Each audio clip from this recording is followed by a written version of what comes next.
Assalamualaikum Ustaz. Saya soalan saya mudah ya. Di manakah Allah berada? Ketika itu dia sedang berhadapan dengan Tuhannya, menyeru Tuhannya, ataupun Tuhannya berada di hadapannya dan di antara dia dan juga Kaabah. Ini perkataan siapa? Humaid At-Tawil. How do you know perkataan Humaid At-Tawil? Sebab ini hadis yang sama diriwayatkan oleh 6 sahabat. Daripada Anas bin Malik ada 2 orang, Sabit dan juga Humaid. Sabit juga ikut lafaz yang lain. Humaid sahaja yang kata di antara Kaabah dan juga kamu ada Tuhanmu. Ini perkataan Humaid, bukan perkataan Nabi. Tapi ada sahabat kita buat main perkataan ni. Oh, itu kamu tak boleh jawab persoalan ni. Apakah kamu terima Tuhan, tembus Tuhan kemudian sampai ke Kaabah? Kami pun tak boleh terima main-main macam ni. Dalam agama Islam sekalipun, dulu banyak dah hadis-hadis ataupun banyak dah aliran ataupun pencanggahan di antara hadis-hadis yang nak tahu tentang perkara di mana Allah dan siapa aku. Kenapa nak pada pening? Hadis yang ada banyak dalam kategori besar 6. Hadis sahih, mutawatir, maudhu, ahad, daif, hasan. Semua tu saya tu ada pencanggahan dia juga. Jadi kenapa nak pada pening? Kita tengok video ni. Yang pertama Nabi tanya di mana Tuhan kamu? Dalam riwayat majority dia katakan Tuhanku di langit. Yang kedua Nabi kata siapa Tuhan kamu? Dia katakan Tuhan aku adalah Tuhan yang berada di langit. Kedua-dua riwayat ini membawa maksud yang sama. Jelas menunjukkan bahawa perbezaan ini berpunca daripada Ibn Qani' telah menukar lafaz riwayat. Macam mana nak tahu? Kena kaji mutaba'at dan syawahid untuk hadis al-jariyah. Di situ kita akan dapat jawapan. Buka Sahih Muslim, buka Ibn Qani', tak ada jawapan. Nasiyakan lahu Yahya bin Abi Katsir. Saya bukan nak claim otoriti ulama' yang sebut, tapi saya akan buktikan bukti-bukti menunjukkan perkataan mereka bertiga ni betul. Ringkasnya begini. Kalau kita tak tahu, kita tiru orang yang tahu, senang. Kita jangan tiru orang yang tak tahu. Kalau kita telah membaca di dalam Daraqutni, boleh keluarkan sanad-sanad Daraqutni, tiru sahaja kesimpulan Daraqutni. Sebab, melainkan kita tahu, kita want to go through every single sanad dan matan, okey, hang boleh buat kesimpulan yang berbeza. Tapi kalau kita pun tak tahu, tiru je lah orang yang tahu, senang. Ketiga-tiga mereka yang menilai hadis ini mengatakan yang paling sahih adalah riwayat Yahya bin Abi Katsir daripada Hilal bin Abi Maimunah. Seterusnya, kita tak boleh pakai lafaz mustafhiman manfis sama' tu memang tertolak. Dahlah tak ada dalam mana-mana kitab hadis. Dia datang disebutkan oleh Az-Zahabi dengan sanad yang terputus. Jadi kita ni sebagai manusia, takkan kita ni buat donor je mesti dah kena ambil tahu. Betul? Tak boleh jadi taklid, tiru-tiru je orang. Dalam Quran dah sebut dah. Dalam surah Al-Hadid ayat 4, surah Mujadalah ayat 7. Semua ni berkaitan dengan di mana kamu berada, di situ ada aku. Aku berserta kalian. Jadi kat situ bila orang tak faham, dia buat keluar tafsir sendiri. Dia buat keluarlah hadis ni, hadis itu, nak buat tafsir sendiri. Kau dah salahkan ulama', tapi inilah yang terjadi.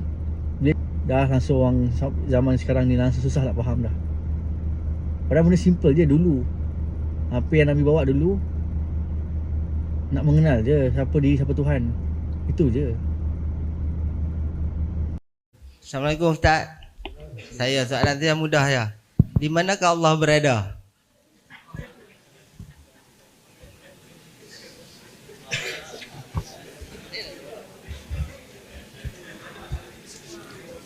Apa maksud di mana tu? Tempat kah? Awak tanya tentang tempat ke apa? Di tempat kah, di mana-mana macam Awak tanya tentang tempat lah. Okey. Kalau tanya tentang tempat, Allah Subhanahu Wa Taala wujud tanpa tempat. Tapi kalau tanya di manakah Allah dengan maksud kekuasaan dia, kemuliaan dia, Allah tinggi. Allah di langit. Allahu a'lam. Baik, terima kasih. Soalan saya kepada Ustaz Salman Ali, mudah.